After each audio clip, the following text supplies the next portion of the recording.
Hello and welcome to my AEW Full Gear 2022 predictions. So, let's not waste further ado. Let's get into these. Come on. So, start off, we have Jade Gargill defending the TBS Championship against Nyla Rose. Nyla Rose has been doing the thing where she's stolen the belt and she's proclaiming herself to be the TBS champion. I have Jade Gargill winning because as much as I think it's time to get this belt off her, I don't think Nyla Rose is the one to do it. If anything, I think Athena should have taken the belt off Jade at All Out. Because now it's just like, who's left to take the belt off Jade? So I would love if she would drop the belt, but I don't think she's dropping it to Nyla Rose. We then have the Acclaimed defending the AEW Tag Team Championships against Swerve in Our Glory. This is where I believe Swerve and Our Glory is going to split up. Keith Lee and Swerve are going to break up, and then they will start their feuds against each other. So I have the Acclaimed retaining the Tag Team Championships. We have Luchasaurus versus Jungle Boy, steel cage match. Jungle Boy has lost every other time, so this is his, this is him getting his win back. So I have Jungle Boy beating Luchasaurus here tonight, and then hopefully we can move on from this, because this has been going on a little too long for me. Jeff Jarrett and Jay Lethal team up to face Sting and Darby Allin. Sting and Darby are winning this. This is really funny because it's kind of like Ric Flair's last match, except you just put Sting in Ric Flair's place and Darby in Andrade's place. But I got Sting and Darby, we haven't seen Sting in a while, actually, so this will be nice return for Sting. He gets to beat an old rival in Jeff Jarrett. And it's always good for me, actually, to see Jay Lethal on the pay-per-view match card. That's good. Keep Jay Lethal on pay-per-view match cards, please. He deserves it. Dr. Britt Baker versus Saraya, even though Britt Baker is the babyface in this scenario. Let's not forget that. Britt Baker's the babyface. Just go watch her promo from the last 2 weeks. She's right. She is right.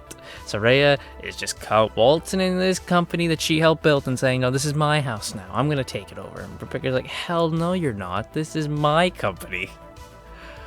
You're just waltzing in here. So even though Britt Baker's right, it is sadly going to be Saraya winning.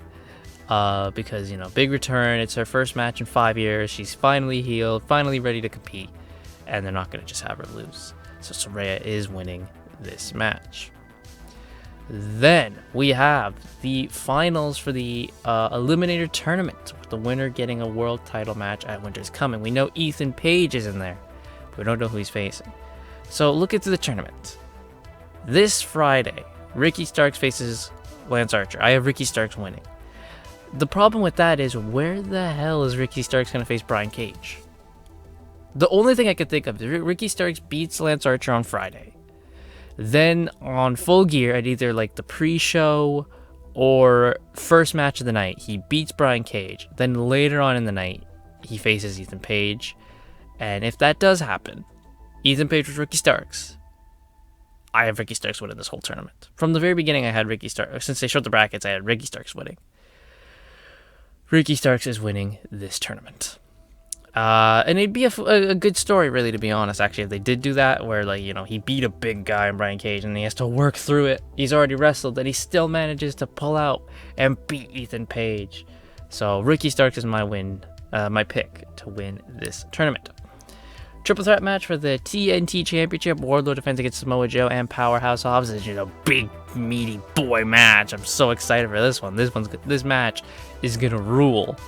One of the matches I'm most looking forward to is actually this match. I got Wardlow winning. He hasn't dropped the belt yet. It's not his time to drop the belt yet. I'd love if Samoa Joe just picks up a win in general. Whatever Samoa Joe's are, I just differ to Samoa Joe. But this is not Joe's time. He still got the ROH TV title, so he does still have a belt. So I got Wardlow winning this one. We have Toni Storm defending the interim AEW Women's Championship against Jamie Hayter. It's Jamie. It's time. Jamie should have won it at All Out. She's winning it now. It's about damn time, baby. It's time for Jamie Hayter to win. And then she goes on a 5-year Bruno Sammartino long run. She never drops that belt. Never! Chris Jericho will be defending the Ring of Honor World Championship in a Fatal 4-Way against Bryan Danielson, Claudio Castignoli, and Sammy Guevara, who's there as Jericho's insurance policy, but they're doing the whole, oh, Sammy may go on his own. Chris Jericho, I have retaining the title here because he's the big draw for the Final Battle pay-per-view next month, and that's when I think he'll drop the belt. He'll drop the belt at Final Battle, but not yet because he's the big draw for that event. Even though they don't need him because they've done well with ROH pay-per-views without someone as big as Chris Jericho on it, but he's the big selling point for the next one. So Chris Jericho's winning. Then we have the Death Triangle defending their Trios Championships against the returning Elite. I popped so hard last night when the Elite showed up. Well, they didn't show up, but they were shown on the graphic. Oh yeah. Oh yeah. The Elite are winning this, and they're getting their belts back, and hopefully we can go back to what their plan was before, because man, the whole brawl out thing was a mess. So I have the Elite winning, but this match is, to me, this will be match of the night. This is going to be match of the night. This is, I think, the match I'm most looking forward to. It goes this match, the TNT title match, and then the ROH title match. Like the three matches I'm most hyped about. But I am also excited to see Toni Storm and Jamie. That's also really exciting. But those are like the three I'm like, oh, I'm gonna pay like exemplary,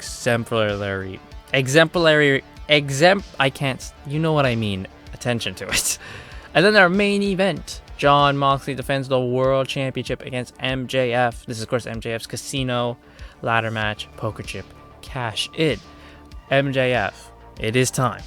I thought he was going to win it from Jon Moxley at All Out 2 years ago, and that did not happen. But I still believe that MJF will beat Jon Moxley for that World Championship right now. How he goes about it, I don't know. They're doing the thing where MJF wants to beat Mox clean on his own. I don't know if he'll stick to that.